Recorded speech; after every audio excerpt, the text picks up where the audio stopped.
इतिहास के एक अद्वितीय और अत्यंत प्रभावशाली युग की, जिसे हम शीत युद्ध युग के नाम से जानते हैं।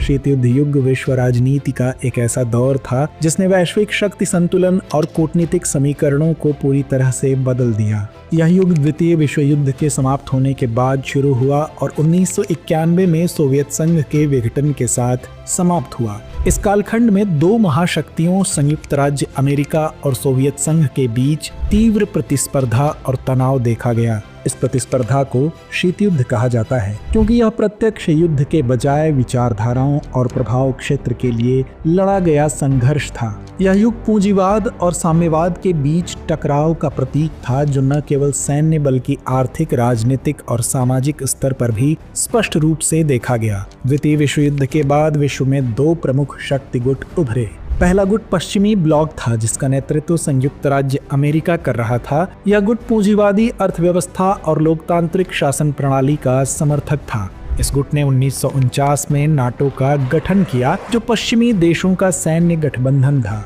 दूसरा गुट पूर्वी ब्लॉक था, जिसका नेतृत्व सोवियत संघ ने किया। यह गुट साम्यवादी शासन प्रणाली और विकेंद्रीकृत अर्थव्यवस्था को बढ़ावा देता था। इस गुट ने 1955 में वारसा संधि के तहत अपना सैन्य गठबंधन बनाया। दोनों महाशक्तियों के बीच टकराव का यह दौर शीत युद्ध कहलाया। शीत युद्ध युग के दौरान विश्व के कई क्षेत्र संघर्ष के केंद्र बने। यूरोप में बर्लिन का विभाजन इस टकराव का प्रतीक बन गया। पूर्वी और पश्चिमी बर्लिन के बीच दीवार का निर्माण हुआ, जो दोनों विचारधाराओं के बीच भौतिक और वैचारिक दूरी को दर्शाती थी। वहीं नाटो और वारसा संधि के तहत सैन्य तैयारियों ने इस तनाव को और गहराया। एशिया में कोरिया युद्ध 1950 से 53 और वियतनाम युद्ध 1955 से 1975 इस युग के प्रमुख संघर्ष थे। इन संघर्षों में दोनों गुटों ने अप्रत्यक्ष रूप से अपनी विचारधारा और प्रभाव को बढ़ाने की कोशिश की। अफ्रीका और लैटिन अमेरिका भी शीत युद्ध के प्रभाव से अछूते नहीं रहे। यहाँ विभिन्न स्वतंत्रता संग्राम और सैन्य तख्तापलट हुए, जिनमें पश्चिमी और पूर्वी गुटों का हस्तक्षेप प्रमुख था। उदाहरण के लिए अल्जीरिया का स्वतंत्रता संग्राम और चिली में पिनोशे का शासन। शीत युद्ध युग में दो महाशक्तियों का वर्चस्व था, लेकिन इसके बावजूद इसे कई चुनौतियां भी मिली।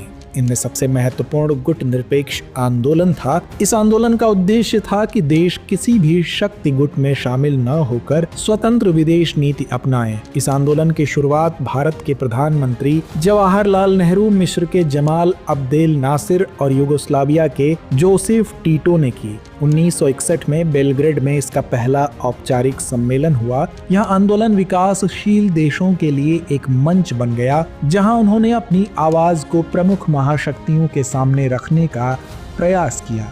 गुट निरपेक्ष आंदोलन के अलावा 1970 और 1980 के दशकों में विकासशील देशों ने एक अंतर्राष्ट्रीय आर्थिक आदेश की मांग की। इन देशों का मानना था कि वैश्विक अर्थव्यवस्था में सुधार की आवश्यकता है, जिसमें विकासशील देशों के लिए विशेषाधिकार और उनकी व्यापारिक हिस्सेदारी बढ़ाने की व्यवस्था हो। 1974 में ब्रिक्सटन सम्मेलन ने इस दिशा में महत्वपूर्ण कदम उठाया। इस आंदोलन ने शीत युद्ध के द्विध्रुवीय ढांचे को चुनौती दी और विकासशील देशों के अधिकारों और उनकी भागीदारी की बात को प्रमुखता दी। भारत ने शीत युद्ध युग में महत्वपूर्ण भूमिका निभाई।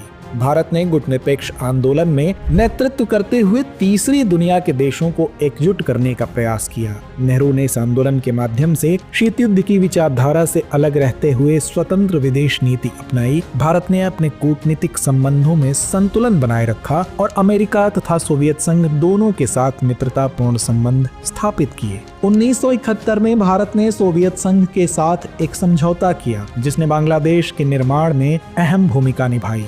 इसके अतिरिक्त भारत ने अपनी पंचवर्षीय योजनाओं के माध्यम से आत्मनिर्भरता को प्राथमिकता दी। इन योजनाओं ने कृषि और उद्योग के विकास को प्रोत्साहन दिया और भारत को बाहरी आर्थिक दबावों से मुक्त रखने में मदद की। शीत युद्ध युग ने न केवल वैश्विक राजनीति पर प्रभाव डाला, बल्कि छोटे और विकासशील देशों की भूमिका को भी महत्वपूर्ण बना दिया। इस युग ने यह दिखाया कि कूटनीति और वैचारिक संघर्षों के बीच छोटे देश भी अपनी स्वतंत्रता और संप्रभुता को बनाए रख सकते हैं। भारत जैसे देशों ने स्वतंत्र विदेश नीति और कूटनीतिक संतुलन के माध्यम से अपनी पहचान बनाई। शीत युद्ध युग हमें सिखाता है कि वैश्विक शक्ति संतुलन को बनाए रखना कितना महत्वपूर्ण है और छोटे देशों को अपनी स्वतंत्रता और निर्णय लेने की क्षमता को सुरक्षित रखना चाहिए। यह युग न केवल दो महाशक्तियों के बीच टकराव का काल था, बल्कि यह अंतर्राष्ट्रीय सहयोग, विकासशील देशों के आंदोलन और वैश्विक संतुलन की स्थापना का भी युग था। भारत जैसे देशों की भूमिका ने यह साबित कर दिया कि कूटनीति के माध्यम से भी शक्ति संतुलन स्थापित किया जा सकता है।